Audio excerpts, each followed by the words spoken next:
Hey guys, this is Airsoft in CT, and as promised, I wanted to do a recap of my experience at Broken Arrow events, Oregon Trail, Operation Danson 22-6. So let's get into it. Now, this video is kind of going to be off the cuff, long-winded. It's been a couple of days since the event, so forgive me if I go back and forth on any details. I'm going to try to tell it chronologically as I experienced it. I'm going to put some pictures up here and there, but if you want, throw this on in the background, listen to it as a podcast. But if you are watching, stay tuned for some cool pictures and whatever kind of media I can find about the event. So to start where I heard about Broken Arrow events, it was years ago. I work at Army Barracks in Newington currently, and Mike O'Donnell, who's one of the guys that runs Bay, that works with Liam, approached me about going to one of the events as VC. I had kind of like a pseudo VC kit going on. So he said, hey, you should join us. We do awesome stuff. It's super immersive, super exciting. And I'm ashamed to say it took me 3 years to finally take him up on his offer, but I'm so happy I finally did. So before we get into my experience like chronologically, I'm gonna tell you what I brought. So it started out, let's start with my base kit. I brought 3 sets of uniforms. I brought 3 jungle tops and 3 jungle bottoms. All original with the exception of 1 pair of pants. That was gonna be my last ditch. I never ended up having to use those, thank goodness, but I'll get a little bit more into me switching uniforms throughout the weekend. So I brought 3 sets of uniforms and I brought my web set. In total, I had 2 canteens on the side, 2 magazine pouches up front, 2 compass pouches, 1 to hold a bandage, 1 to hold miscellaneous things. I didn't have a butt pack. I actually lent that to a buddy of mine who went with me. It was his first MILSIM event. So he had basically the same thing on the web set I had, except a butt pack. I wouldn't say he needed it, but you know, it's something that you could add to the kit, throw it on there. But I had that as my web set. My rifle was a SEMA M16A1. However, 0% of the internals were SEMA. As you guys know, I do a lot of builds, so I had a ZCI gearbox in there. I threw in a stock ZCI gearbox, the one with the micro switch and everything. And I had a couple issues with it, the sound of it. It didn't sound too clean, so I'm doing an internal overhaul of that. So stay tuned for that. That should be kind of an update going on in the future. As you guys also know, I do have some real handguards on it, which I was really proud of. I looked around and I think I was one of the only ones that had some like real furniture on there. So I was pretty proud of that. But that's the gun I brought. I had it with a USGI sling and that. I had an M1 pot helmet, everything original on that, with the exception of the helmet band. I just took an 80s one that I cut off the cat eye bands, and that's what I used. Worked just fine. And then I had a tropical rucksack, which I lent to my buddy, and a lightweight rucksack for me. In total, I had 2 extra canteen pouches on that, and then I had 2 carabiners attaching 2 more canteens. So in total, I had 6 canteens worth of water on me when we were doing big patrols, and then 2 canteens when we were doing the minor patrols. And I would say that that is sufficient if you are thinking of bringing that many canteens to an event. Depending on the weather, depending on your water consumption, you might need more. I would recommend bringing at least that amount though. So anyway, going on to what else I carried with me, I had 2 ponchos. 1 poncho on top of my ruck and 1 poncho on the bottom of my ruck that was combined with the poncho liner. That was for my Ranger roll. Super necessary. I would have frozen to death, especially on Saturday night, had I not brought that. What else I had with me was a bandolier with 7 magazines and a Claymore bag that had a ton of grenades in it. I packed, I believe it was around 6 different grenades in there, and I brought those out on our series of patrols. Going a little bit deeper into the kit, my jungle boots, I had 2 pairs. I had a cheap pair of super beat up, super broken in Rothkos that I wanted to destroy that weekend. I got home and threw them out as soon as I did, because I did destroy them. And then I had my really nice pair of 80s ones that had the Vibram soles. I switched to those on the last day. Thank goodness I did, infinitely more comfortable, and I'll definitely be picking up another pair of high quality Repro jungle boots to abuse and use on the field. I had in total, personally, I had, I believe, 14 to 15 magazines. That proved to be enough. I ran a little low on Saturday night, but we'll get into that. And I lent the other 10 that I had to my buddy. So in total, combined, we had about 24 magazines between us. I think it was 24. And that, again, was enough. Keeping on, I brought quite a bit of food with me. I brought in total 6.5 gallons of water. I pre-filled my canteens. I had a 5-gallon jerry can, so I was pretty good with that. I ended up having a little bit extra on the way home, which is perfect. I'm really glad I had extra and not enough, I should say. And keeping on with the food, I had 5 MREs, and I had 6 cans of food. So we were provided meals. This is one of the first events that they've done, as far as I'm aware, that they provided meals.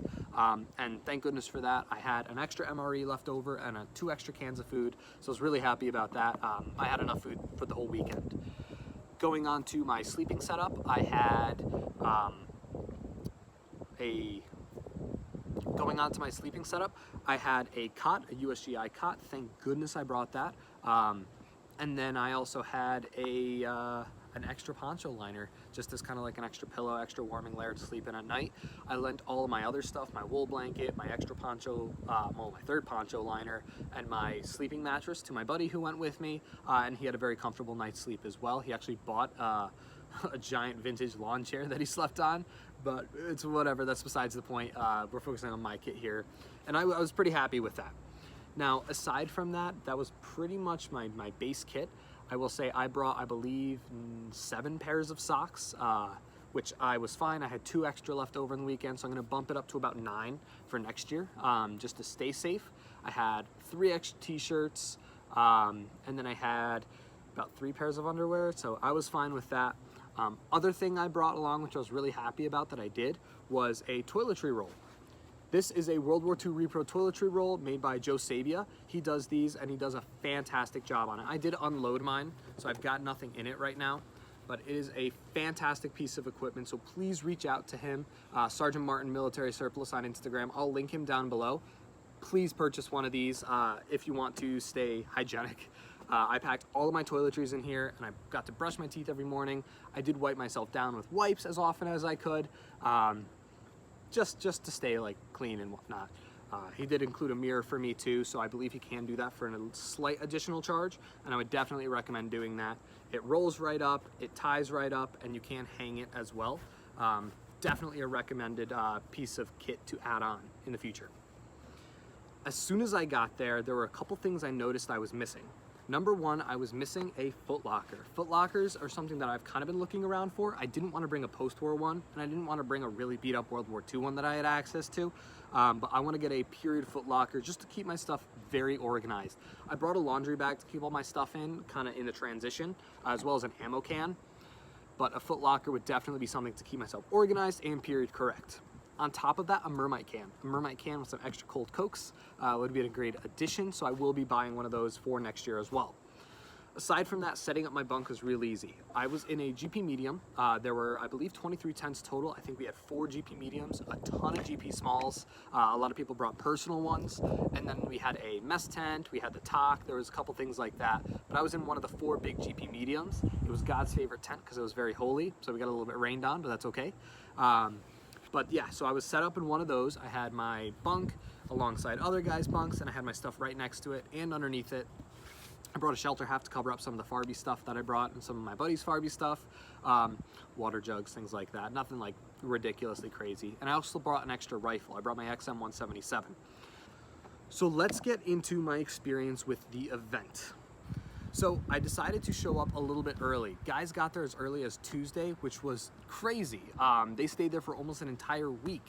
I showed up very early Thursday morning. So I got up at around 5 o'clock, got ready. I live in Connecticut, so I'm only about an hour away from the venue that they used this year and in previous years, which is Tolcom, Massachusetts, Tolcom in Massachusetts, specifically Tallinn, Mass.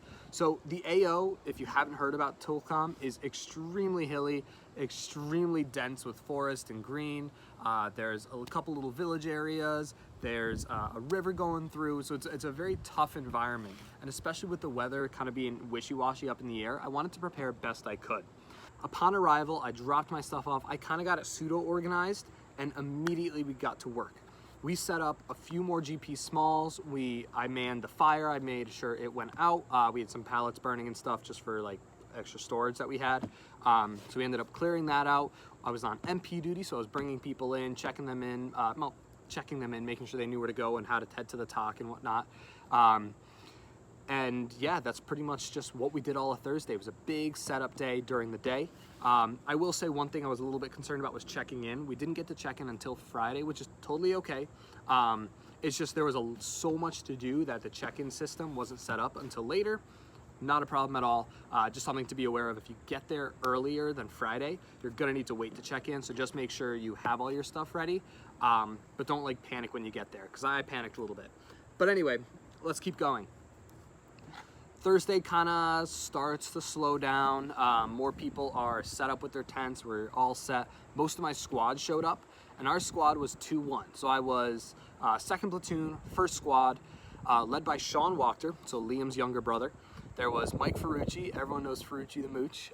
He was our M60 gunner, fantastic guy. We also had Ian Scudder. We had myself. There was Mike Lobassi, Jaden Amabile, Ian Coney, Conensburg, I believe is his full last name. And then we had a few other guys that were with us that ended up showing up, kind of transitioning. Will Dent, who you might know, Josh Shaddock. And that was basically the core of our squad. We had a little bit switching out. Some guys left early, but that was generally what we stuck with for the whole weekend. Most people showed up by the end of Thursday night, and then I think a couple showed up on Friday. But anyway, so that was who was there. That was our squad 2-1. And as you guys may have seen from my Instagram post, we made a name for ourselves. So we'll get there, but I was really proud of being in that squad. And we had our own tent, so we were able to kind of bunk together. We talked, we got ourselves situated. There was a lot of teamwork and camaraderie, especially because we were all bunking together. So continuing on, Thursday ends. We get to our Christmas party. So I was part of the Christmas party planning committee with Joe Sabia, Mark Strassi. It was a fantastic, super fun event. So everyone brought a gift, well, mostly everyone brought a gift up to $20, and we did a huge white elephant gift swap. We did a dirty lyric contest, which Joe Napoli was the only one who participated, because after that, no one wanted to compete. He sang a fantastic song. You had to be there to understand it, but it was really good. And we also did a pin the nose on Frosty, so that was a lot of fun. We ended up switching around for Joe Sully at the end. And that was fun. So hopefully you guys will see some video or photos on other people's media of that. That was a fantastic event though. We had some music going on afterwards. Joe Napoli and some of the cook crew cooked up a fantastic Christmas dinner. This was a real special treat. I really enjoyed it. I don't eat meat, so I was a little bit limited. I just didn't have the turkey and some of the sausage for like other meals and whatnot. But mashed potatoes, gravy, stuffing, yams, it was really good. So huge thanks and huge shout out to them for doing that, and especially for Liam for helping organize that aspect of the event, because it really added to kind of the value that I felt I got from it. So that about rounds out Thursday. Friday was going to be big operations day. So we got up pretty early. I think it was 6 a.m., 6 or 7 a.m., and we got ready. So events officially started around 2 o'clock in the afternoon. So we did a little bit of training. We got in formation. We did some training with Bear, Mike Diamante, awesome guy. He actually had service, so he gave us some good pointers on staying in formation, ranger formation, things like that. And it was really good to kind of get that like precursor training, so we all were on the same page of what we had to do, what our positions were, and where we were. I was supposed to be point man for a lot of the event, and in some cases I was. Ian Scudder and I switched off, because Ian was a little bit more familiar with parts of the field than I was. So he and I switched off on being our point man for the squad and for the company, which was really cool. So we got to lead our guys into the bush, so to say. So that was a lot of fun. We got that training, and then as more people rolled in, everyone got checked in. We did our event. We filled up medical cards and things like that, and we got going. We started our first big patrol. We all loaded up our rucks, and this was supposed to be an overnight patrol. So we started out going to, I believe, what was it, east side of the field? I'm gonna screw that up, east and west side of the field. The very hilly, mountainous side of the field behind LZ English. And it was rough, extremely rough terrain. My ruck weighed about like 50-ish pounds all in, and that was very difficult.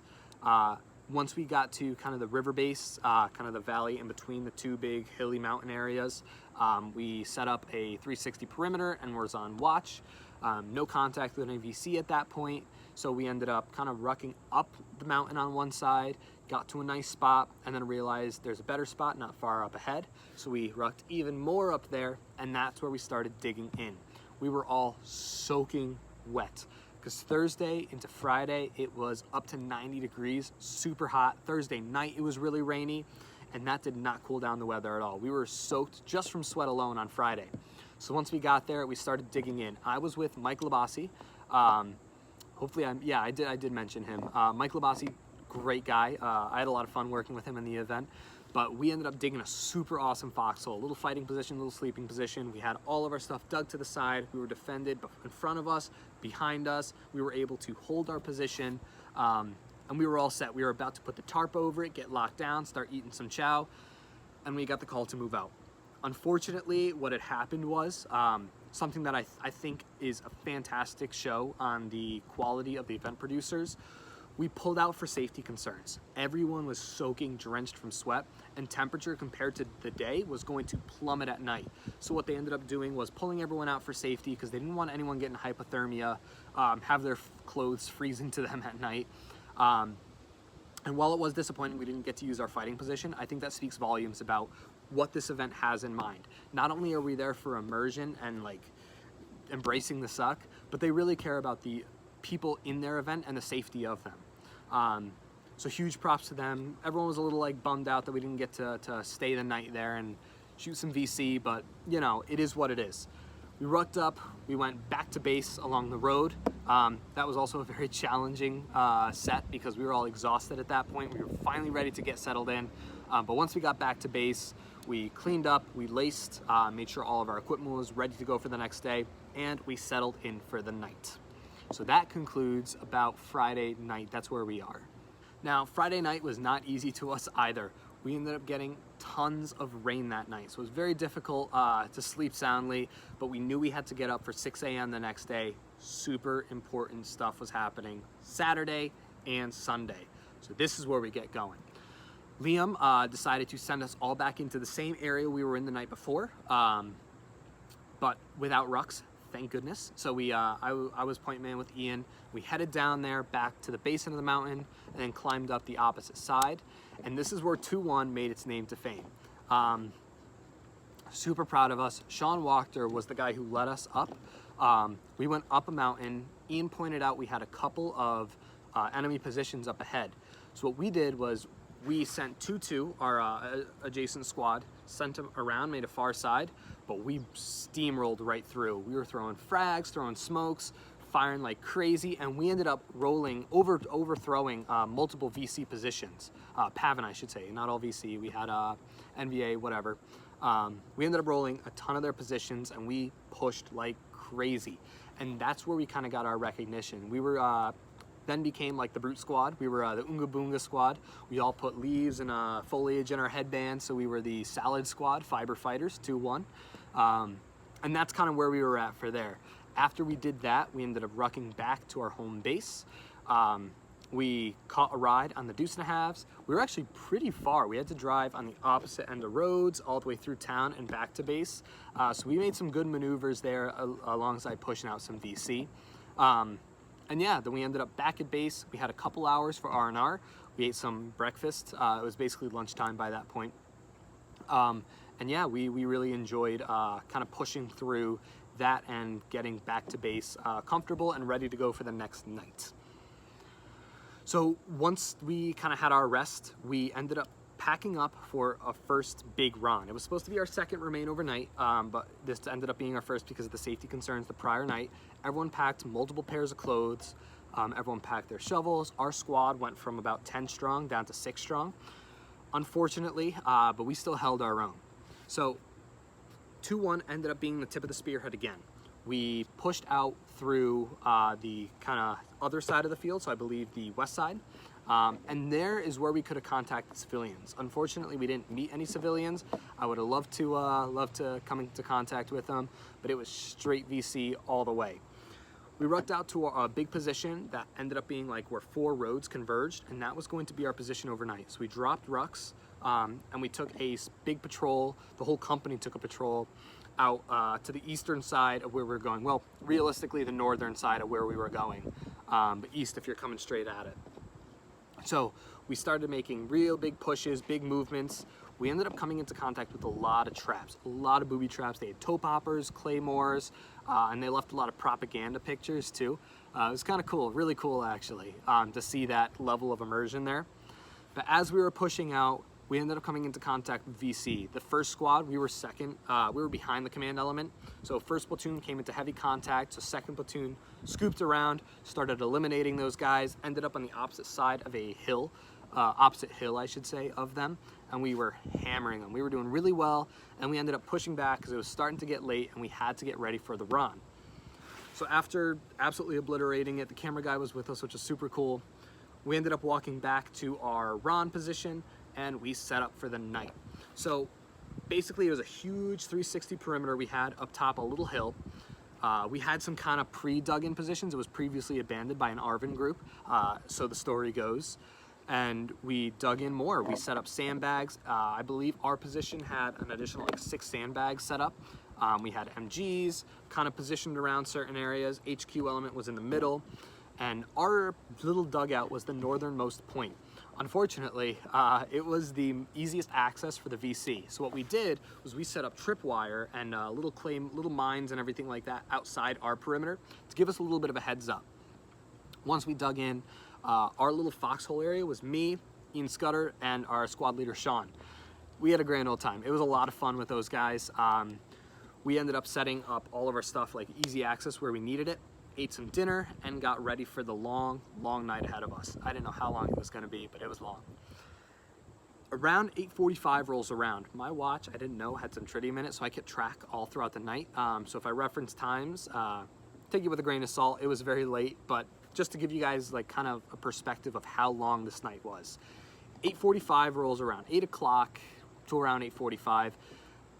We hear from the jungle, "Hello, GI." And for about 30 to 45 minutes, what it felt like 30 to 45 minutes, we were getting taunted by a VC. A long speech, reading letters, giving us threats, telling us to surrender. And that was pretty creepy, I'll say, because you had no idea where this guy was. And all while that's happening, we're listening to the entire 360 perimeter around us crackling with leaves, twigs snapping. So we knew that they were coming up close. It was pretty creepy. After about 45 minutes, we ended up not hearing any more of those. No big attack came. We were ready for an attack. I was like on high alert for the next hour and a half, like ready to go, but nothing happened. Kind of stressful because you realize like, all right, so they're gonna tire us out. They're gonna make us wait for them. They're gonna attack us when they want to. It's not gonna be the typical airsoft game where as soon as you see something, all hell breaks loose. They're gonna probe us. They're gonna push us, and that's exactly what they did. It got to about 11 o'clock at night, and that's when it all happened. So we got one big push from them. We ended up losing a guy on our side. His gun went down, I should say, so we didn't lose him. But I tossed him all my grenades. He had an angled flashlight, and we were that northernmost position. That's what we did. We lit up the jungle and shot. I started out that night with 14 magazines and ended the morning with about 4 left. That's all we did. So every about half an hour to 45 minutes to an hour, we were getting big pushes like that. So 2 o'clock rolls around, and I think that was one of my favorite parts of the night. It was also one of the worst parts, because at 2 o'clock about, we hear a click, and a grenade lands right at my back and explodes. My butt goes numb, my ears start ringing, and all hell breaks loose. BBs are flying, tracer rounds are flying. It goes absolutely crazy in the jungle. And I think that was like one of the most realistic and nerve-wracking parts of the event. It was intense. A couple minutes later, another grenade comes flying into our bunker, explodes, and one of the Pavan guys jumps in and asks if we want to be taken prisoner. Realistically, because we had just gotten blown up by 2 grenades in a row, and we weren't medicked at any point in between then, after then, we didn't want to be taken prisoner. Because, I mean, not only is that like not realistic, we would have been like super dead, but it was super late at night, and we wanted to keep fighting, keep going, and wait for a medic to come get us. So after that happened, kind of calmed down for another half hour, and then one more huge push happened at 3 o'clock, and that was absolutely insane. Luckily, they didn't hit our position. They hit a position kind of to the west of us, so around our 3-4 o'clock, and they did the same thing, grenade after grenade. There were some, like, I don't want to say hit calling issues, but we had some issues with guys going all Terminator on everything, and throwing multiple grenades when realistically that was kind of an asshole move, but it's whatever, it is what it is. We ended up calling it a night after that, and we got roughly 2.5 hours of sleep after that, and boy was it cold. So I'm really glad I had my Ranger roll to keep me company and keep me warm throughout that night. But that night was absolutely crazy, and I think one of my favorite aspects of the event. There was no sleep to be had there. There was everyone, all hands on deck, shooting like crazy, and I think that was one of my favorite parts. It was super cool, super exciting, and super immersive. Come to find out, it wasn't like the full 30, 40 Pavin guys hitting us at once, which I think was really smart. All 40 of the GI had to stay up, but the Pavin guys got to switch off and do like little probes and stuff, so that was really good on their part, but that was a lot of fun. So we wake up at 6 a.m. the next day and are ready for patrol by 7 a.m. We end up patrolling a little bit, watching for booby traps and everything, drop off our rucks for the trucks to pick up, and then we go up to a mountaintop. We decided to try to set up an ambush against the VC, kind of like a one final battle. It was Sunday morning, you know, the game was gonna end later that day. So that was gonna be our big ticket. That was gonna be our big fight. This is where we were gonna hold our ground and destroy the VC. And that didn't happen. As soon as we got up that mountain, it took maybe 5 minutes for the VC to push our rear. So first platoon was supposed to be watching our rear. They got hit so hard that we ended up having to abandon our post, second platoon, and attack, give like a bit of a counter attack and support our guys up front. So as soon as we did that, we started getting flanked. 2-1's position was perfect for outflanking them. So we were making little pushes over and over and over. And at one point, it was Mike Lobassi farthest out. I was second in. Ferrucci was on the other side of me. We were hammering him, and Lobassi gets hit. So I'm like, crap, I got to run over there and get him up because he's our farthest point of defense. So I book it over there, medic him up, and as soon as he's like switching mags, getting ready to get back in the fight, I see a couple VC off in the corner, stand up, start throwing grenades, so we lay waste to them. They go down, and out of the corner of my eye, I see one run off to the opposite side. I'm like, I screwed up.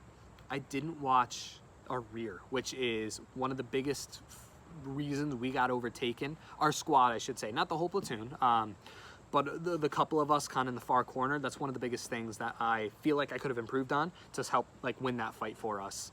But I saw them going off to the corner, so I pick up my gun, I roll it, and I start shooting, and I get domed. Nice clink off the pot metal helmet. And that was the end of the fight for me. In a very valiant attempt to redeem my loss, Lobassi stands up and starts hammering into the wood line before he gets hit in the lip. It must have been a Botox-laced BB because he had a pretty swollen lip after that. But the rest of our squad had to pull back, and we were stuck there alone. No medic, both wounded, and what do you know, a VC jumps right next to us and says, "Do you want to be taken prisoner?" Lobassi and I look at each other. We got nothing better to do. No one's gonna come and get us. It's getting close to the end of the event, so we said, screw it. Let's be prisoners. So the VC took our guns. We ended up not being the only set of prisoners. There was another guy out of Cali, super cool guy. And all the three of us were held up together, I should say, in the middle of the entire VC swarm. And it was really cool to see how they operated. It was a lot more lax. They worked in cells, so they would send certain guys over here, certain guys over here. It wasn't like big squad movements, and that was really cool to see from their perspective. But not long after that, we were sent back to LZ English as a peace offering, and that concluded the event. Now, that whole night was not only a huge whirlwind of events, but I think that was what Broken Arrow events really is. It is that level of immersion, that level of challenge and competition.